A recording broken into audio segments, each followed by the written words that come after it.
Hello dear students, welcome back again. A new day. Every new day brings new opportunities and new things to learn. So let's see what Unit 6 has for us today. Alright? If you've already read the story in Unit 6, that is page number 14, then you will also tell along with me that it's a nice story with a happy ending.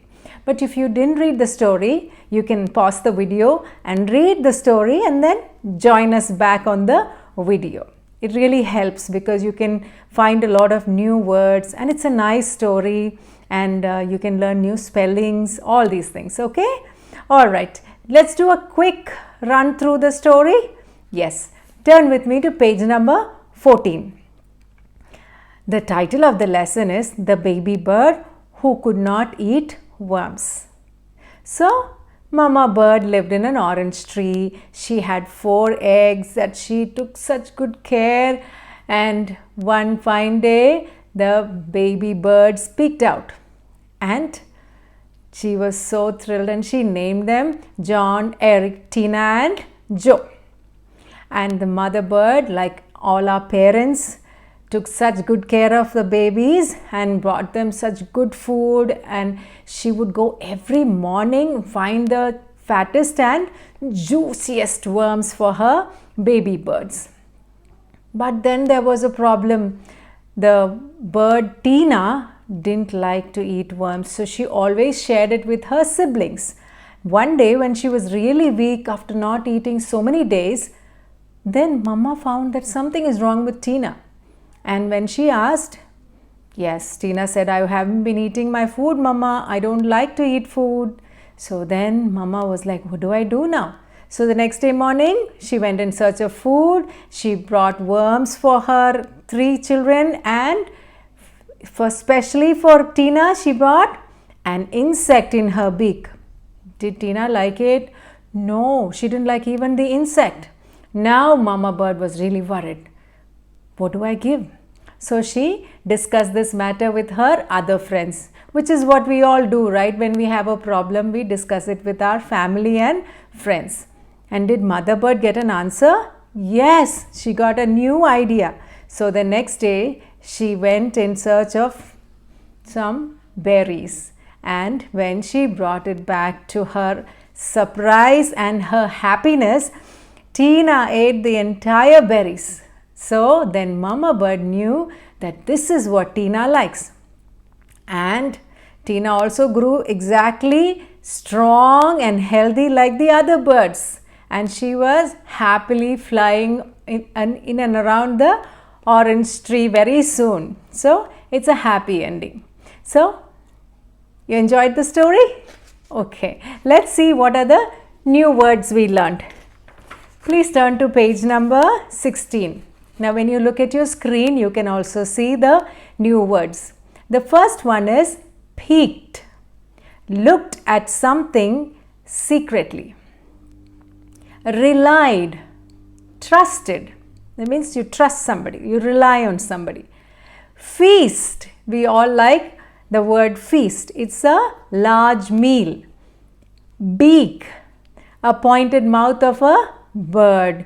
So birds have very different kind of beaks depending on the food they eat or depending on the nest they have to make. For all this, they have different kinds of beak. Exercise A in page number 16. Choose the correct words from the given options and fill in the blanks. You are given 2 options.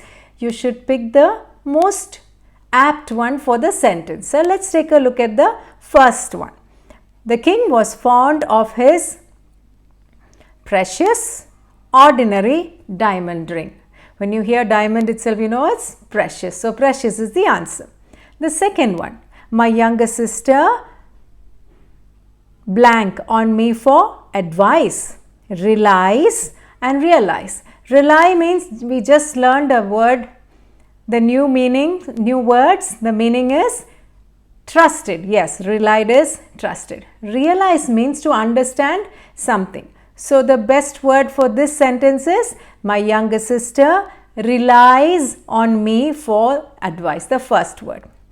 So in a similar manner, you can read the sentence out loud and then you will know, does it fit in the sentence, does this word make sense in the sentence. Okay, so in that way you can finish this exercise. In page number 17, that is exercise B, make sentences of your own with the given words. You can use the ing, ed and ied forms of these words. So example is given.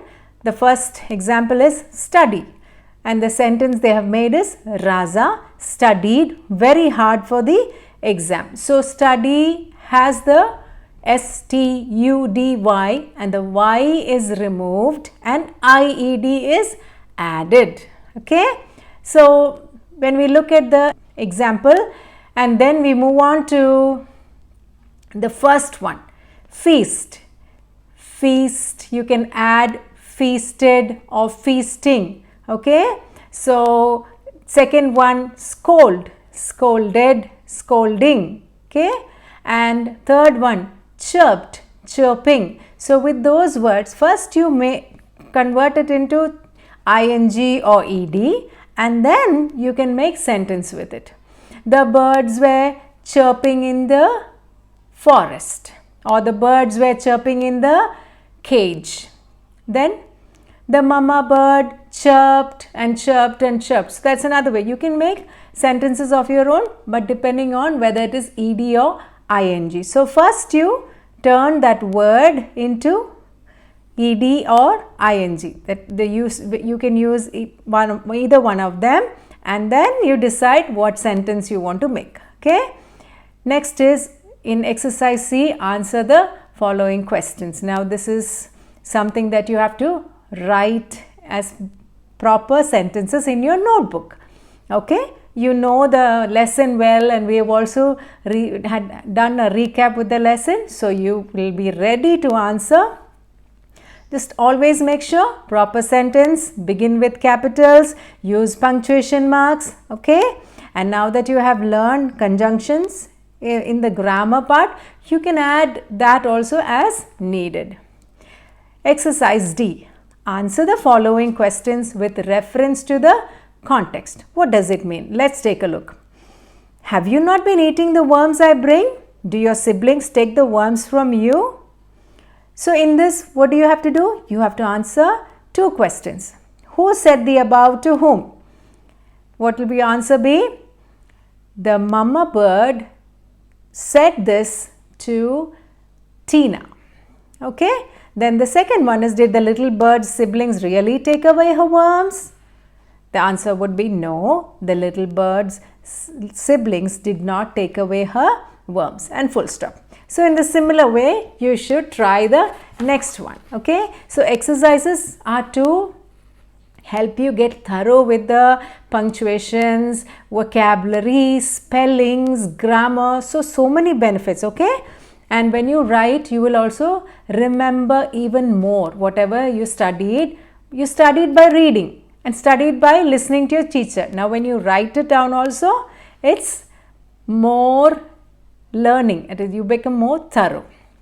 In page number 18, there is grammar. Today we are going to study about helping verbs. So what are helping verbs? Is, am, are, was and were. These words are called helping verbs. So let's see how to use a helping verb in a sentence. Shankar dash studying when I visited. So it's a past tense sentence. So Shankar was studying when I visited him would be the apt helping verb, and that will make sense of the complete sentence. The second one, the girl dash carrying her dolls. The girl is carrying her doll. So it is a present tense sentence. So in the similar manner, you can take a look at what the sentence is. Is it a past tense? Is it a present tense? Or is it a future tense? See the last one, point number 5 is he dash going to sing a song. That's a future tense. So depending on the sentence, you add the helping verbs. Next one, read the given passage carefully and underline all the helping verbs. This is another exercise where we will learn more about helping verbs. Peter lived near the sea. One day when he was sitting on the shore and watching the sunset, he saw a woman coming out of the sea. See, it's a very easy one. It's a simple sentence. All you have to do is find the helping verbs and underline it. Next one is you have to listen carefully to this passage that we are going to read. There are big and small birds. Some birds can fly and some cannot. What is an example of a bird that cannot fly? Yes, chickens. They don't fly too far, short distance they fly. Different birds have different types of beaks. Eagles and vultures have strong curved beaks to tear the flesh of animals. Parrots have hard curved beaks which help them to crack nuts.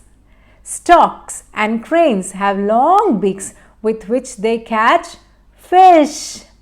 The hard pointed beaks of woodpeckers help them to dig holes in the trees. How many of you have seen woodpeckers drill a hole in the tree? Yes, it's a very common sight.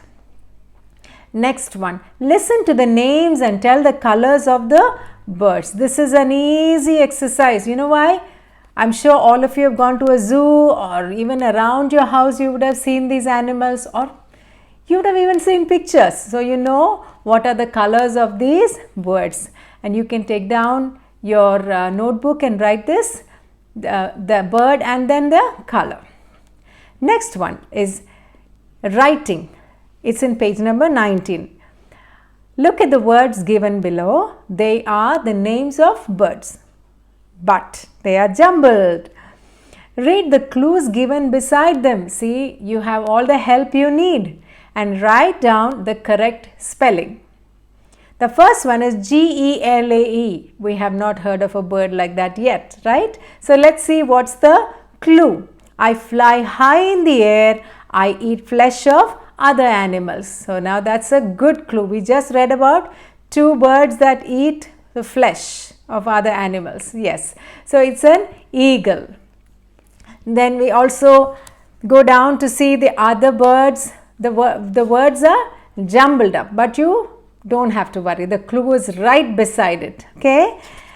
All right. I build my nest by digging holes in the tree trunk. So that is woodpecker. So in a similar manner, finish these in the textbook itself. Now moving on to page number 20. Brand new holiday. Holiday, the very word itself makes you very excited, right? Holiday means there's no school or that you're going on a holiday. So children are always excited. And let's see, this poem talks to us about a brand new holiday.